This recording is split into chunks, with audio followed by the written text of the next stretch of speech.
Question है, कहता है if f belong to Riemann Stieltjes integral, R alpha mean Riemann Stieltjes integral, f एक Riemann Stieltjes integral है close interval a b के ऊपर, then show that, आपने proof ये करना है कि एफ़ का जो एब्सोल्यूट होगा वो भी रिमान स्टेल्जिस इंटीग्रल होगा।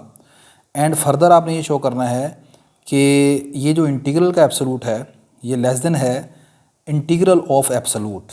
ठीक है, मैं बिल्कुल इसी तरह का एक क्वेश्चन 2020 जो 2 का पेपर है उसमें डिस्कस कर चुका हूँ, लेकिन इन दोनों क्वेश्चंस में फ़र्क है।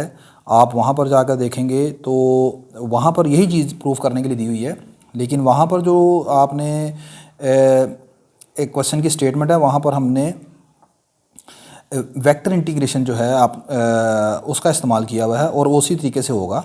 ठीक है, तो आप उसको उसी टेक्निक से सॉल्व करेंगे। और यहाँ पर जो स्टेटमेंट है इसको भी आप ज़रा गौर से देख लीजिएगा, दोनों स्टेटमेंट का जो फ़र्क है, ये ना हो कि आप स्टेटमेंट मिक्स कर दें। ठीक है, तो आपके फिर नंबर नहीं आपको मिलेंगे। लेकिन जी मैंने लिखा है कि firstly we find F absolute and show that कि एफ जो है एफ एब्सोल्यूट जो है वो भी रिमान स्टेल्जिस इंटीग्रल है। मैंने लिखा जी कि as F is a Riemann integrable function, F आपके पास Riemann Stieltjes integral able function था, तो फिर कॉशी थ्योरम फॉर इंटीग्रेबिलिटी ये says that for every epsilon there exist a partition P such that, Cauchy theorem ये कहता है कि upper Riemann sum minus lower Riemann sum का जो डिफरेंस है ये होता है छोटा एप्सिलॉन से। ठीक है, अब यहाँ पर अपर रिमान सम की डेफिनेशन लगा दी, वो आप जानते हैं कि वो होगी summation i is equal to 1 से n f of s i into delta alpha i, delta alpha i. अब ये जो बेसिक डेफिनेशन हैं आई होप कि आपको पता है। Delta alpha I is equal to alpha X I minus alpha X I minus 1। ठीक है, तो ये अब आपके पास, और अपर मान सम की अगर आप डेफिनेशन निकालना चाहते हैं तो वो बन जाएगी इस तरह, समीशन आएगा। ठीक है, हम को पॉइंट चूज़ करेंगे एस, उसके ऊपर एफ़ अप्लाई कर दिया तो f s i into delta alpha i, ये आपके पास अपर रिमान सम की डेफिनेशन आ गई। इसी तरह अगर आपने लोअर रिमान स्टेल्जिस सम को डिफ़ाइन करना है तो उसके लिए फिर आएगा समीशन, फिर एफ़ आएगा। अब इस मरतबा एस आई की जगह एक न्यू पॉइंट टी आई हम चूज़ कर लेते हैं इंटू डेल्टा अल्फ़ा आई। अब आप इन दोनों को माइनस कर लेते हैं, माइनस करने के बाद ये चीज़ आपके पास आ जाएगी summation F s i minus f of t आई, और डेल्टा अल्फ़ा आई दोनों में कॉमन है तो बाहर निकाल लिया, लेस देन आ गया एप्सिलॉन से, इसे मैं 1 कहता हूँ। We need to show that कि एफ़ का जो एब्सोल्यूट है वो भी Riemann Stieltjes integral able function है। हमने प्रूव करना है कि ये भी रिमान स्टेल्जिस इंटीग्रल फंक्शन है। अब अगर ये रिमान स्टेल्जिस इंटीग्रल फंक्शन हमने प्रूव करना है तो मैंने लिखा for this we will show that, हम ये प्रूव करेंगे। देखो, जब यहाँ पर एफ़ रिमान स्टेल्जिस था तो यहाँ पर मैंने क्या लिखा, एफ़ लिखा, और यहाँ पर भी मैंने क्या लिखा, एफ़ लिखा। जब मैंने ये प्रूफ करना है कि एफ़ का एब्सोल्यूट जो है वो भी रिमान स्टेल्जिस है, तो फिर यहाँ पर एफ़ की जगह क्या लिखा जाएगा, एफ़ के ऊपर एब्सोल्यूट लगा देंगे, ये आ जाएगा एफ़ ऑफ एस आई का absolute minus F of t i का एब्सोल्यूट, और आगे आ गया डेल्टा अल्फ़ा आई, ये लेस देन आना चाहिए एप्सिलॉन से।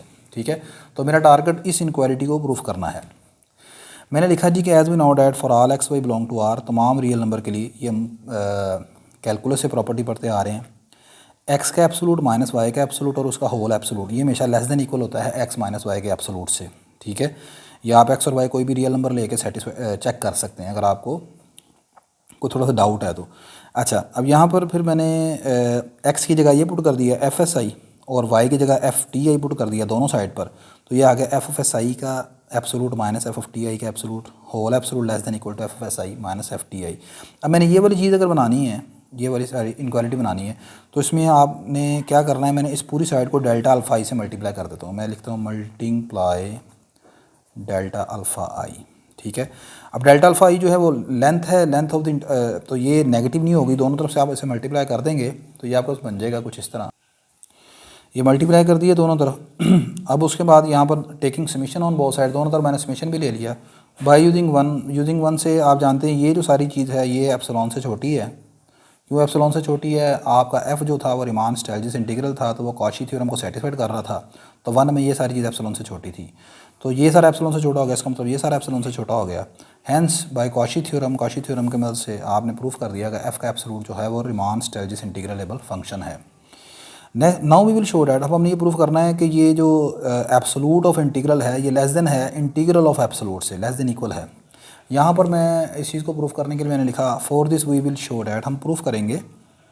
देखिए जी, यहाँ पर जो असल में प्रॉपर्टी मैं इस्तेमाल कर रहा हूँ वो एब्सोलूट की एक प्रॉपर्टी आपने पढ़ी हुई है कि अगर एक्स का एब्सोलूट लेस देन इक्वल है ए से और ए कोई पॉजिटिव रियल नंबर है तो फिर इसको आप ऐसे लिखेंगे minus a less than equal to x, x less than equal to plus a. यानी कि जिस नंबर का एब्सोलूट है वो दरमियान में आ जाएगा और ये जो नंबर है ए, ये लेफ़्ट राइट दोनों साइडों पर आएगा, एक मतलब नेगेटिव में एक मतलब पॉजिटिव में। तो मैंने ये सारी चीज़ प्रूफ करनी है। फ़र्ज़ कर लें ये अंदर वाला सारा एक्स है, तो जो अंदर वाला एक्स है ये दरमियान में आ जाएगा और ये वाली जो सारी चीज़ है एक मरतबा लेफ़्ट पर आएगी, एक मरतबा राइट पर आएगी और लेकिन एक मरतबा नेगेटिव में एक मरतबा पॉजिटिव में आएगी। तो ये मेरा टारगेट है प्रूफ करना। मैंने लिखा है कि एज़ एफ ऑफ एक्स जो है वो हमेशा अपनी एब्सोलूट वैल्यू से छोटा या बराबर होता है। आप जानते हैं हमेशा एब्सोलूट जो है वो एफ ऑफ एक्स से बड़ा या बराबर ही होगा, क्योंकि ये एब्सोलूट है वो विदाउट एब्सोलूट है। तो taking integral on both side, मतलब इसके ऊपर मैंने इंटीग्रल दोनों तरफ अप्लाई कर दिया, डेफिनेट इंटीग्रल ए से बी, और इधर भी अप्लाई कर दिया ए से B F D alpha with respect to alpha, ठीक है। और यहाँ पर अंदर मैंने एक्स नहीं लिखा, आपने लिखना है नहीं लिखना तो तब भी ऐसे ही है। लेकिन जी पहली चीज़ तो प्रूफ हो गई है, मतलब ये वाला हिस्सा प्रूफ हो गया, इतना हिस्सा। नेक्स्ट अब ये वाला प्रूफ करना है। अब इसमें है बाहर नेगेटिव साइन। मैंने यहाँ पर आगे लिखा आल्सो एज, हम ये भी जानते हैं कि अगर एफ ऑफ एक्स जो है वो अपने एब्सोलूट से छोटा होता है तो फिर उसका नेगेटिव एफ ऑफ एक्स वो भी उसके एब्सोलूट से छोटा होगा। तो यहाँ पर भी मैंने दोनों तरफ इंटीग्रल अप्लाई कर दिया, तो ये आ गया ए से बी एफ डी अल्फ़ा, और इधर भी अप्लाई कर दिया ए से B F absolute D alpha, ठीक है। अब यहाँ पर दोनों तरफ मैंने माइनस से मल्टीप्लाई करवा दिया तो साइन ऑफ इनक्वालिटी चेंज हो जाएगा, यानी ये जो नेगेटिव है ये पॉजिटिव हो जाएगा और ये जो पॉजिटिव है ये नेगेटिव हो जाएगा। कंबाइनिंग 1 और 3, अब 1 में क्या था, 1 में 3 ये सारा आ जाएगा, मतलब negative time negative of integral is less than, यानी ये सारा हिस्सा आ गया। और आगे ये सारी 1 में था कि ये सारा इससे छोटा था पॉजिटिव वाले हिस्से से। दोनों को आप दोबारा कंबाइन कर लेंगे या एब्सोलूट क्लोज कर दें तो दरमियान वाले पर एब्सोलूट आ जाएगा, लेस देन इक्वल टू आ जाएगा एज़ रिक्वायर्ड। तो ये आपका